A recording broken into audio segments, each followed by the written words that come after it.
Selamat datang jemaat Every Nation yang dikasihi Tuhan. Selamat datang ke ibadah online Gereja Every Nation Jogja pada hari Minggu tanggal 24 Mei 2020. Kami sangat bersyukur atas kasih dan kesetiaan Bapak, Ibu, dan saudara semua dalam mengikuti ibadah Gereja Every Nation Jogja. Mari kita percaya bahwa Yesus Kristus Tuhan masih mengikuti kita dimanapun kita berada. Walaupun kita di rumah masing-masing dan tidak dapat berkumpul secara satu gereja, kita tetap harus memiliki iman dan percaya kepada Tuhan. Firman berkata, "Ingat, aku sudah memerintah kepadamu, supaya engkau sungguh-sungguh yakin dan berani. Janganlah engkau takut atau kurang bersemangat, sebab aku Tuhan Allahmu mendampingi engkau kemana saja engkau pergi." Mari kita berdoa.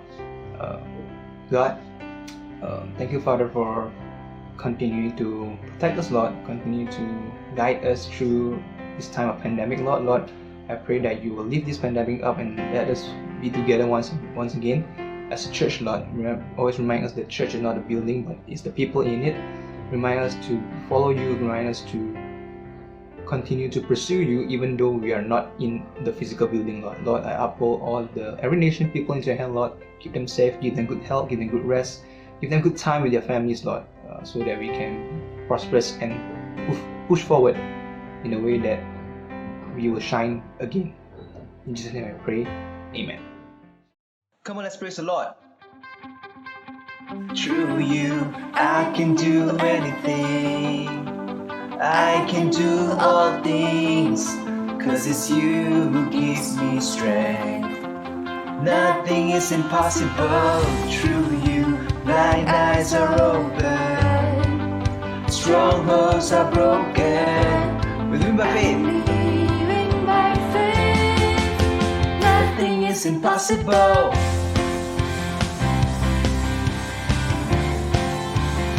Clap your hands, church.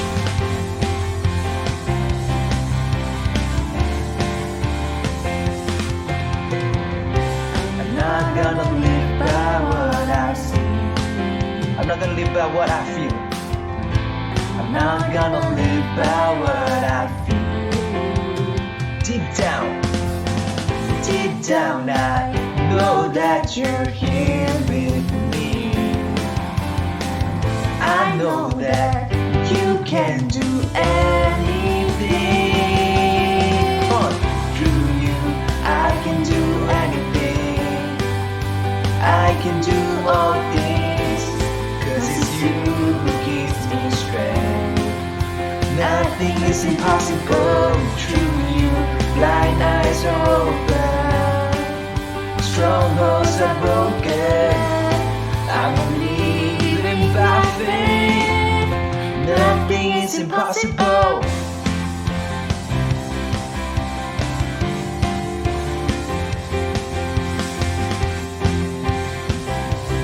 Whoa. I'm not gonna live by what I see. I'm not gonna live by what I feel. Deep down I know that you're here with me. I know that you can do anything. Through you, I can do anything. I can do all things, 'cause it's you who give me strength. Nothing is impossible. Through you, blind eyes are open, strongholds are broken. I believe in by faith. Nothing is impossible.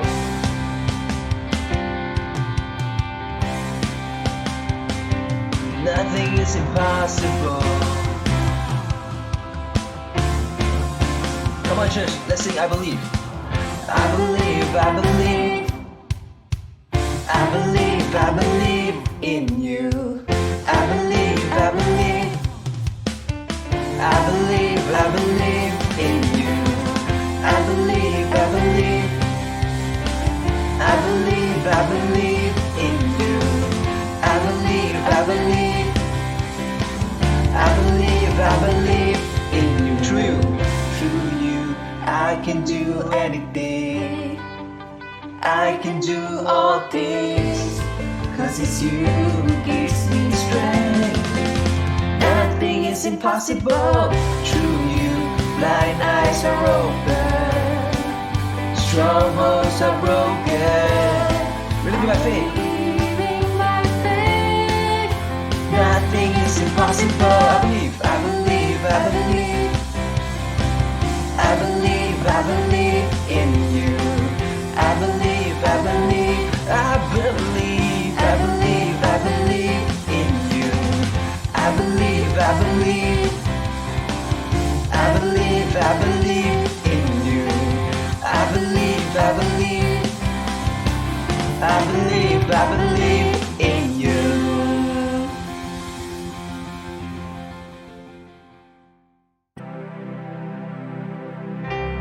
Terima kasih Tuhan, karena Engkaulah Tuhan yang memberi kekuatan kepada kami semua, dan segala perkara dapat kami tanggung di dalam-Mu Tuhan. Tiada yang sebanding dengan-Mu, Yesus. Tiada yang dapat menggantikan-Mu, Yesus. Waktu dan cemasku Kau ganti, Yesus. Sukacita-Mu yang adalah kekuatanku. Di sini ku berdiri, mengangkat tanganku padamu. Hatiku memuji-Mu, Tuhan yang ku percaya. Yesus Kaulah Tuhan, Yesus Kaulah Raja, menetap selamanya di hidupku. Sekalipun bagiku hatiku pun lenyap, Engkaulah bagianku selamanya.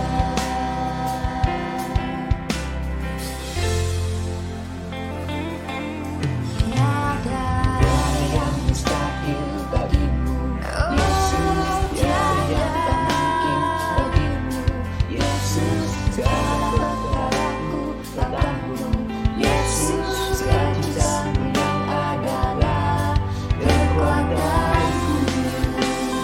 Di sini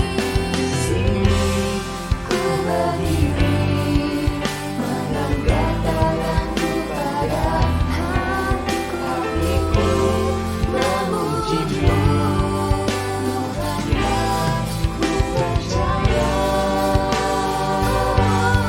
Yesus Kaulah Tuhan, Yesus Kaulah Raja, menetap selamanya di hidupku. Sekalipun bagi hatiku lenyap, Engkaulah bagianku selamanya. Oh, selamanya. Yesus, kekuatanku. Kekuatanku, Yesus. Oh, Yesus, kekuatanku. Yesus, Yesus, Yesus, kekuatanku. Yesus, Yesus, kekuatanku. Katakan di sini ku berdiri, mengangkat tanganku pada hatiku, memuji-Mu,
saudara semua dimanapun Anda berada.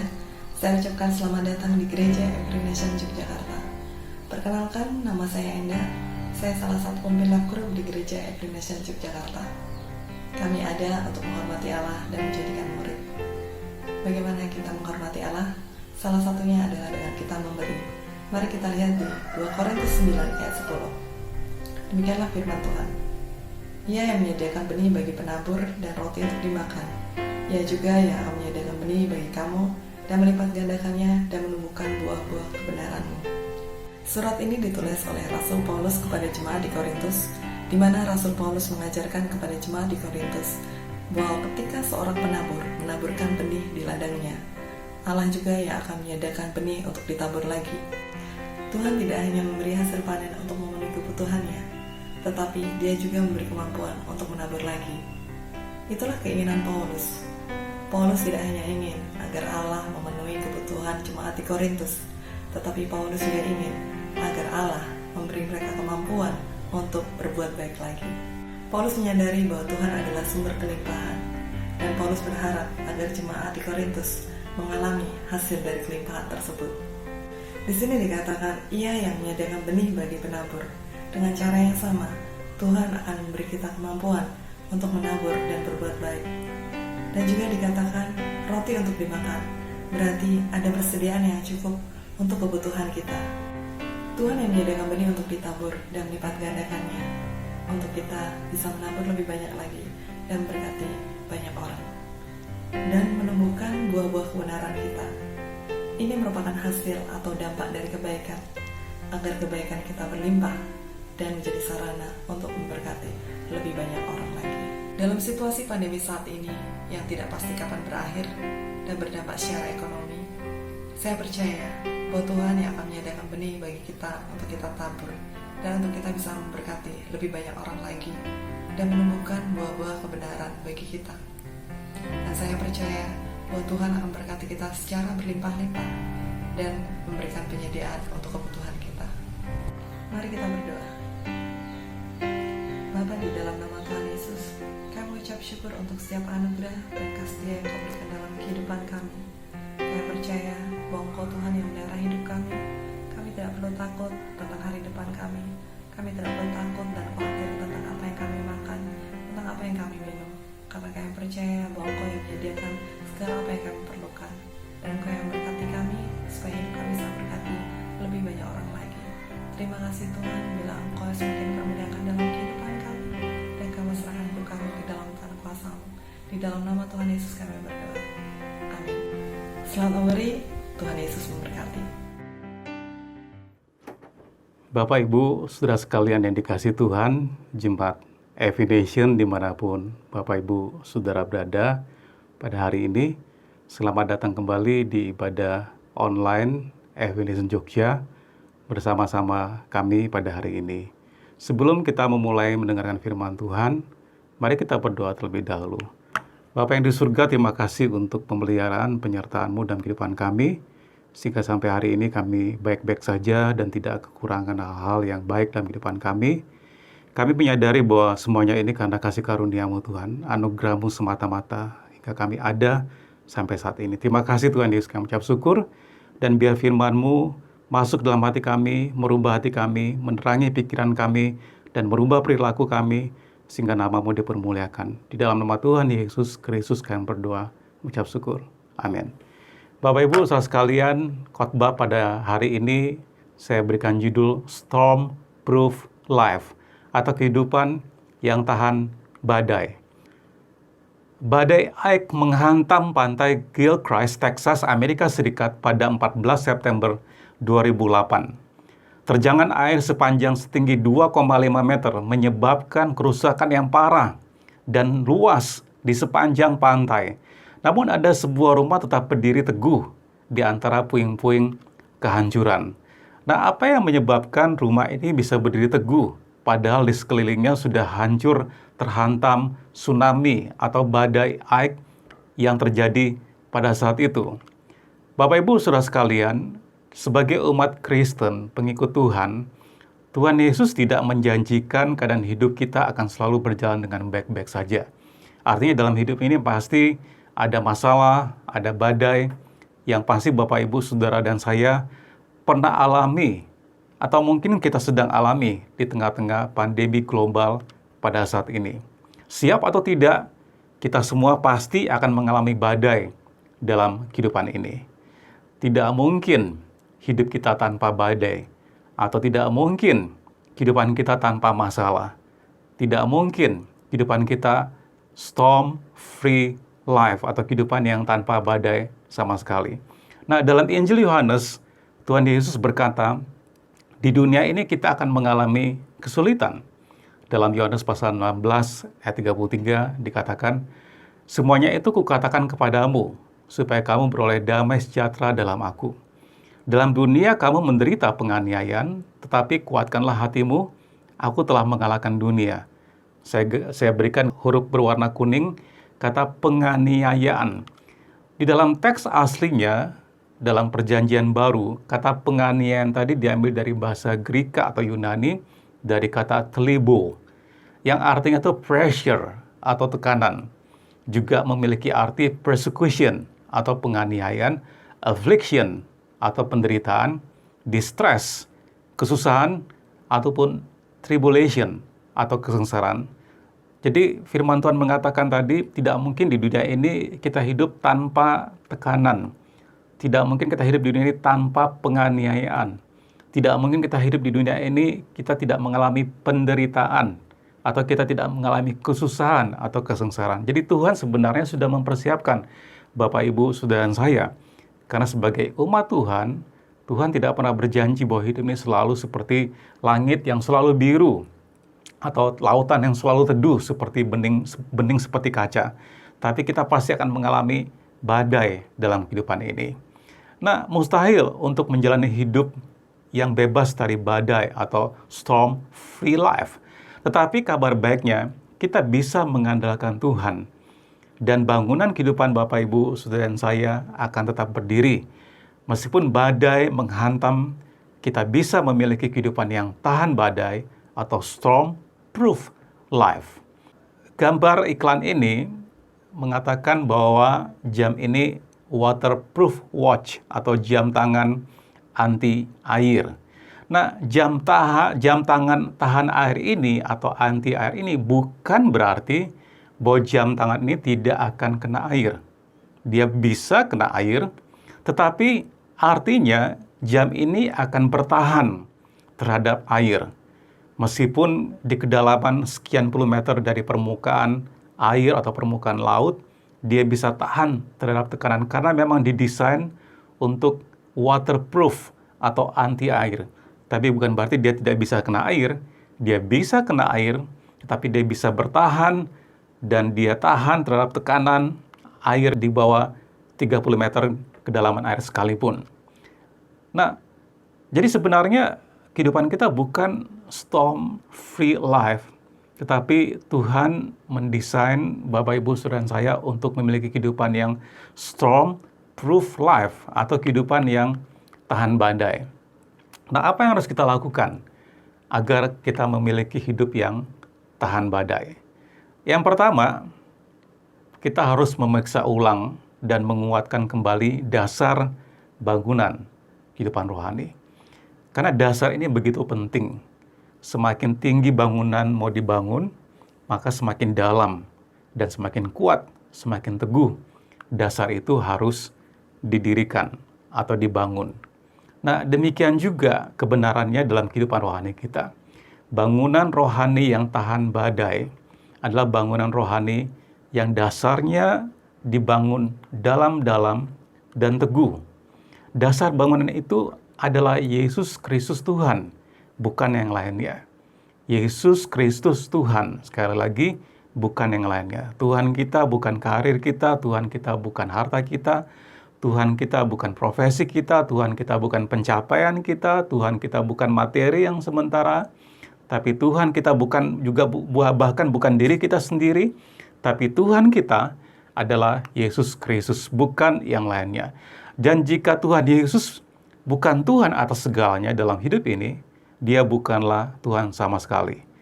Ada frase dalam bahasa Inggris yang mengatakan, if Jesus not Lord, at all. If Jesus not Lord of all, He is not Lord at all. Jika Tuhan bukan Tuhan atas segala sesuatu, Dia bukan Tuhan sama sekali. Nah, menurut Kamus Besar Bahasa Indonesia, kadang-kadang kita bisa menemukan arti kata yang lebih dalam maknanya ketika kita melihat kamus. Kita sudah sering mendengarkan kata Tuhan, tapi coba kita pause sebentar, kita selah sebentar dan kita kembali melihat kata Tuhan menurut Kamus Besar Bahasa Indonesia. Tuhan, kata benda, sesuatu yang diyakini, sesuatu yang dipuja, disembah oleh manusia sebagai yang maha kuasa, maha perkasa.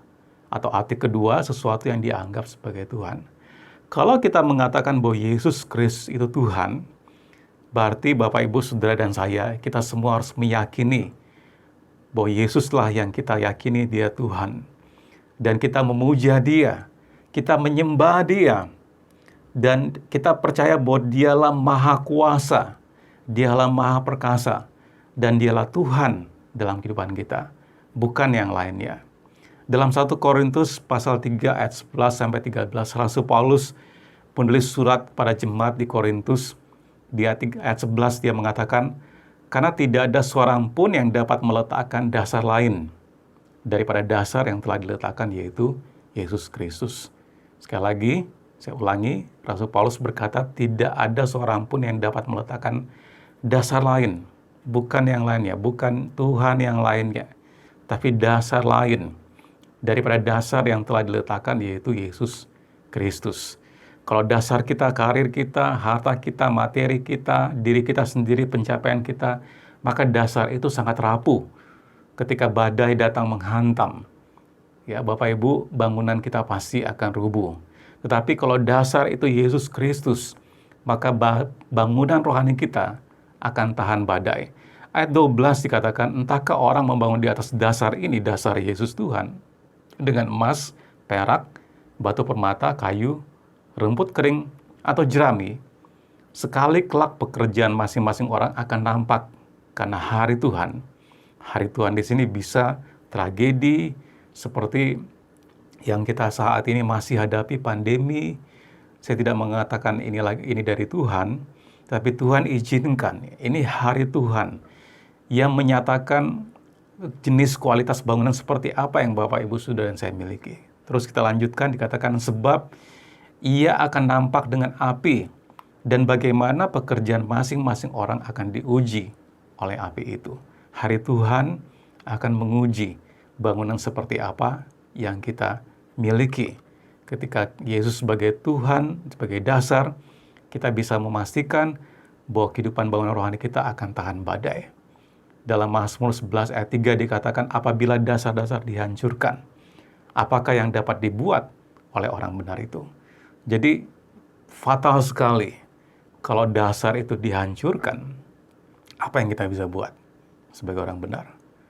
Kita akan melihat bangunan rumah kita juga akan tersapu seperti badai tadi, tersapu seperti bangunan lain. Tapi kabar baiknya Bapak, Ibu, Saudara sekalian, ketika kita menjadikan Yesus Tuhan, kita percaya bangunan rohani kita bisa bertahan atas badai yang menerpa.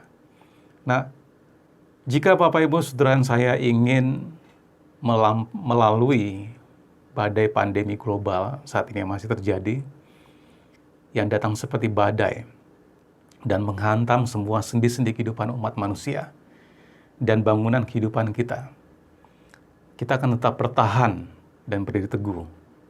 Kalau kita ingin bangunan kita tetap bertahan dan berdiri teguh, maka Bapak, Ibu, Saudara, dan saya, kita harus memastikan bahwa dasar kehidupan kita dibangun di atas dasar ketuhanan Yesus Kristus. Jadi poin pertama, kita harus memastikan dasar bangunan rohani kita. Tidak ada dasar yang lain di mana kita membangun kehidupan kita di atasnya. Hanya satu dasar, yaitu Yesus Kristus harus jadi Tuhan, penguasa tunggal dalam kehidupan kita. Kalau Dia bukan Tuhan atas segala sesuatu dalam kehidupan kita, Dia bukan Tuhan sama sekali. Poin yang kedua, kita harus berakar lebih dalam lagi. Di dalam Matius pasal 13 ayat 3-9 kita tahu ini cerita tentang perumpamaan. Ada 4 jenis tanah perumpamaan. Dan tanah yang kedua di ayat 6 dikatakan, tetapi sesudah matahari terbit, layulah benih itu, dan menjadi kering karena tidak berakar, karena tanahnya berbatu-batu. Benih itu ketika ditaburkan di tanah yang tipis berbatu-batu, dia tumbuh. Dengan segera dia tumbuh. Tapi ketika matahari mulai tinggi terbit dan menyinari benih tersebut, benih itu mulai kering dan layu karena akarnya tidak sampai ke dalam. Penjelasan di dalam Matius 13 ayat 20 untuk jenis tanah yang kedua ini, Tuhan Yesus mengatakan, benih yang ditaburkan di tanah yang berbatu-batu ialah orang yang mendengar firman Tuhan itu, dan segera menerimanya dengan gembira. Jadi orang ini mendengarkan firman Tuhan dengan segera menerimanya dengan gembira. Tetapi ia tidak berakar dan tahan sebentar saja apabila datang penindasan atau penganiayaan, karena firman itu orang itu pun segera murtad. Bapak Ibu masih ingat tadi? Ya, ada penindasan, ada penderitaan, ada penganiayaan, ada kesukaran, ada tekanan dalam kehidupan ini. Tuhan berjanji, ya, di dunia ini kau akan mengalami penderitaan, penganiayaan, tapi jangan takut, jangan khawatir, karena Tuhan sudah mengalahkan dunia ini. Tapi di sini kita lihat bagaimana ada penindasan dan penganiayaan yang membuat benih yang tumbuh tadi menjadi layu dan mati. Kalau kita bandingkan dengan tanaman lain di dalam Alkitab, dengan pohon palem atau pohon korma, kontras sekali. Ya, dalam Mazmur pasal 92 ayat 13, firman Tuhan mengatakan orang benar akan bertunas seperti pohon korma. Di dalam English Standard Version digunakan kalimat the righteous flourish like the palm tree. Orang benar itu akan berkembang, ya, akan mekar seperti pohon palem. Ya, pohon palem karena ini settingnya ada di di Timur Tengah, maka mengacu kepada pohon korma. Tapi sebenarnya pohon palem ini banyak sekali jenisnya. Ya, saat ini ada sekitar 181 jenis pohon palem dengan sekitar 2.600 spesies pohon palem yang diketahui oleh manusia. Ya, kebanyakan tumbuhnya pada daerah tropis dan subtropis. Ya, dan banyak sekali jenisnya. Ya, pohon ini batang yang tumbuh ke atas dan di atasnya ada daun-daun. Makanya kalau bahasa Inggris dikatakan lengan kita ini palm hand, ya. Ini seperti batangnya dan ini adalah daun-daunnya. Nah, pohon palem ini adalah salah satu keluarga tumbuhan yang paling dikenal dan paling banyak dibudidayakan. Pohon ini penting bagi manusia sepanjang sejarah. Banyak produk dan makanan umum berasal dari pohon-pohon palem. Contoh kelapa, ya, yang kita bisa mengambil santan atau minyak kelapa. Kelapa sawit yang dijadikan minyak goreng kelapa sawit. Ada kurma, ya, enau yang dibuat kolang-kaling. Ada pohon sagu, ya, yang dibuat sagu untuk bisa menjadi pengganti bahan makanan pokok. Kemudian ada pohon pinang yang dipakai oleh, biasanya kita melihat mbah-mbah makan sirih dengan menggunakan daun pinang. Kemudian siwalan atau lontar. Pohon salak terkenal sekali di Jogja, salak pondo, ya. Kemudian pohon nipah yang menghasilkan nira dan seterusnya. Nah, semua tadi pohon yang saya sebutkan itu jenisnya dari pohon palem, ya. Bahkan pada zaman modern ini pohon palem juga banyak digunakan dalam landscape, menjadikannya salah satu tanaman yang paling penting secara ekonomi. Kita lihat di gambar ini adalah perumahan Beverly Hills di Amerika Serikat yang salah satu karakteristiknya, ikonnya adalah pohon palem yang tumbuh di sepanjang jalan-jalan boulevardnya. Salah satu daerah yang sangat mahal menjadi ekonomis ya. Palem ini bukan hanya dikonsumsi tapi jenis yang lain dibuat tanaman hias yang mengandung ekonomi yang tinggi. Nah, dalam banyak budaya sejarah, karena kepentingannya sebagai makanan, pohon palem adalah simbol untuk ide seperti kemenangan. Bapak Ibu ingat ketika Tuhan Yesus masuk ke Yerusalem, mereka mengeluk-elukkan dengan pohon palem melambangkan kemenangan, kemudian melambangkan perdamaian, ya, dan juga melambangkan kesuburan, ya. Bagi penduduk dunia yang tinggal di daerah dingin, daerah salju, ya, iklim dingin, pohon palem ini melambangkan daerah tropis dan liburan. Ya, kalau kita lihat foto pohon palem atau pohon kelapa di pinggir pantai itu identik dengan liburan di daerah tropis. Lebih lanjut lagi, salah satu jenis pohon palem ini adalah pohon korma. Tadi yang digambarkan di Alkitab, salah satu jenis pohon palem ini adalah pohon korma. Adalah buah dari pohon palem, gurun. Ya, buah kurma adalah makanan populer di Timur Tengah, juga di Indonesia. Pohon kurma banyak ditemukan di padang pasir dan di sekitar oasis. Banyak teritori di Timur Tengah tidak akan dapat dihuni jika bukan karena pohon korma. Biasanya di sekitar pohon korma banyak terdapat oasis. Ini adalah salah satu dari sedikit tanaman yang bisa tumbuh di padang pasir. Ya, pohon kurma telah digambarkan sebagai pohon kehidupan, sama dengan pohon kelapa di Indonesia. Pohon kelapa dari ujung akarnya sampai ujung daunnya di bagian atas itu bermanfaat. Bahkan dijuluki sebagai pohon dengan 1000 manfaat. Kurma sangat dihargai karena menyediakan makanan berlimpah di tempat yang sangat keras lingkungan, ya. Pohon-pohon tumbuh sangat besar dan menghasilkan buah untuk waktu yang lama dan dapat bertahan dari kekeringan panjang dan suhu yang ekstrim, suhu yang tinggi pada siang hari dan suhu yang rendah atau dingin pada malam hari. Nah, menurut pepatah Mesir kuno, kurma adalah salah satunya ciptaan Tuhan yang menyerupai manusia, tidak seperti pohon lainnya. Kurma memberi lebih banyak ketika tumbuh lebih tua. Nah, Mazmur 92 ayat 15 mengatakan, pada masa tua pun mereka masih berbuah, menjadi gemuk dan segar. Orang benar seperti pohon palem, pohon kurma. Pada masa tua pun mereka masih berbuah, menjadi gemuk dan segar. Benar sekali pepatah Mesir kuno tadi yang mengatakan, kurma adalah salah satunya ciptaan Tuhan yang menyerupai manusia. Tidak seperti pohon lainnya, kurma memberi lebih banyak ketika tumbuh lebih tua. Nah, Bapak Ibu, Saudara sekalian, kata gemuk dan segar ini tidak mengacu kepada fisik. Tapi gemuk dan segar ini berarti dia berkembang, dia mekar, tidak pernah layu daunnya, selalu segar. Nah, menariknya, suatu pohon korma ini mulai bertumbuh, akarnya bertumbuh ke bawah, dalam tanah terlebih dahulu. Jauh ujung-ujung akarnya menembus tanah padang pasir sampai menemukan air. Baru pohon kurma tersebut tumbuh ke atas. Badai pandemi global yang kita masih ada di tengah-tengahnya saat ini bisa Bapak Ibu Saudara dan saya lalui dan kita keluar sebagai pemenang.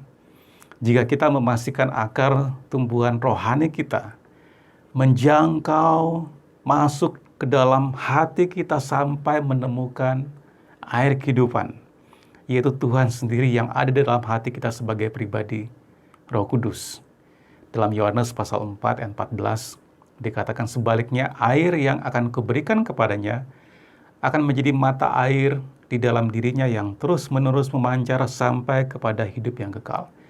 Ada mata air dalam diri Bapak Ibu dan saya, yaitu Roh Kudus, yang ketika kita menemukannya seperti akar pohon kurma tadi yang masuk ke dalam sampai menemukan sumber air, baru dia bisa bertumbuh dan berbuah. Demikian juga kita tidak bisa bertumbuh dan berbuah sampai kita menemukan mata air rohani, itu Roh Kudus yang ada dalam kehidupan kita, Bapak Ibu, dan kita bertumbuh, berbuah, dan bertahan. Sama seperti pohon korma, pohon palem tadi bertahan, demikian juga kita akan bertahan. Nah, yang poin yang ketiga, lebih kuat dari sebelumnya. Pada suatu waktu, seorang hamba Tuhan mengunjungi sebuah komunitas setelah terjadi badai. Banyak rumah hancur, beberapa pohon tumbang, tapi dia memperhatikan pohon-pohon palem masih berdiri. Dia bertanya kepada seseorang bagaimana mungkin pohon-pohon palem ini selamat dari badai. Seseorang mengatakan kepadanya bahwa pohon-pohon palem dirancang oleh Tuhan untuk ditekuk. Ketika badai datang, pohon-pohon palem dapat menekuk, ya, bisa merunduk menekuk karena angin badai yang begitu kencang, bahkan sampai rendahnya, sampai bisa horizontal menyentuh tanah, tapi pohon tersebut tidak bisa putus. Selama badai, Bapak Ibu, saudara saya, mungkin ya kita melihat pohon palem ini bisa rata dengan tanah dan sepertinya akan musnah ditelan badai. Akan tetapi ketika badai mereda, pohon palem ini berdiri tegak lagi. Nah, para ilmuwan telah menemukan ketika badai berakhir dan pohon palem berdiri tegak lagi, pohon palem sebenarnya lebih kuat daripada sebelum badai. Setelah melewati badai, pohon palem menjadi lebih baik dan lebih kuat dari sebelumnya. Jika kita semua masih ada sampai hari ini, berarti Tuhan belum selesai dengan kita. Suatu metafora yang indah bagaimana Tuhan menciptakan kita. Kita hidup di dunia di mana badai melanda. Terkadang badai tersebut tidak mungkin dihindari. Terkadang badai tersebut sulit untuk dijelaskan. Tetapi Tuhan menjadikan kita seperti pohon palem. Tadi Mazmur tadi mengatakan orang benar itu seperti pohon palem yang mampu menahan badai yang paling sulit sekalipun. Jika Bapak, Ibu, Saudara dan saya hidup sampai saat ini, hal itu berarti bahwa Tuhan belum selesai dengan kita. Dan ketika badai usai, kita bisa pulih dan berdiri tegak lagi, bahkan lebih kuat dari sebelumnya. Saya akan menutup dari Yohanes pasal 16 ayat 33. Tuhan Yesus berkata, sama seperti ayat pembukaan kita tadi, semuanya itu kukatakan kepadamu supaya kamu beroleh damai sejahtera dalam aku. Dalam dunia kamu menderita penganiayaan, kita bisa tertekan, kita bisa tertimpa masalah, tertimpa badai. Mungkin badainya bukan hanya pandemi global saat ini, mungkin badai keuangan, badai hubungan dalam rumah tangga, badai kesehatan, badai income, penghasilan yang tidak menentu dan tidak jelas. Karena seluruh pandemi yang terjadi di seluruh dunia ini menghantam setiap sendi-sendi ekonomi, politik, keyakinan, bahkan rohani. Ya, tapi satu hal yang pasti, Tuhan sendiri berjanji. Firman ini mengatakan, tetapi kuatkanlah hatimu. Aku telah mengalahkan dunia. Saya berdoa Bapak Ibu Saudara sekalian, bahwa kita semua bisa melewati badai pandemi ini. Dan sama seperti rumah tadi di pinggir pantai yang bisa bertahan ketika badai menghantam, dia tetap bisa berdiri teguh. Sama seperti pohon palem yang ketika badai datang menerpa, dia bisa rebah, menekuk sampai mencapai bawah atau dasar.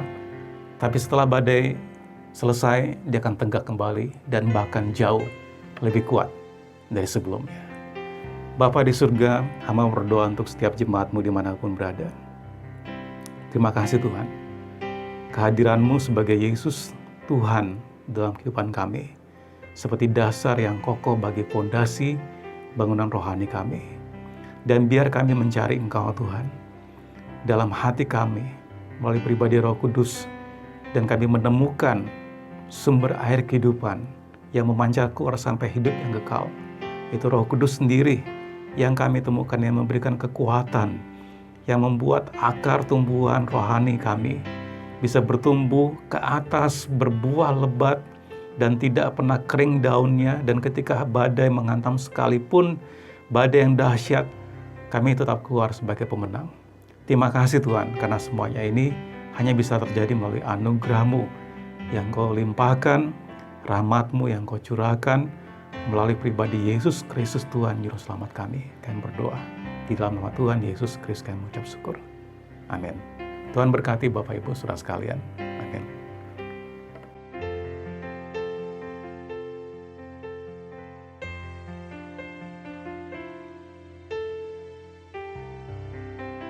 Mari Bapak, Ibu, dan Saudara sekalian, kita akan mengakhiri ibadah online hari ini dengan menyanyikan lagu penutup, yaitu Nothing is Impossible oleh Planet Shakers. Let us sing. Through you, I can do anything. I can do all things. 'Cause it's you who gives me strength. Nothing is impossible. Through you, blind eyes are open. Strongholds are broken. I'm living by faith. Nothing is impossible.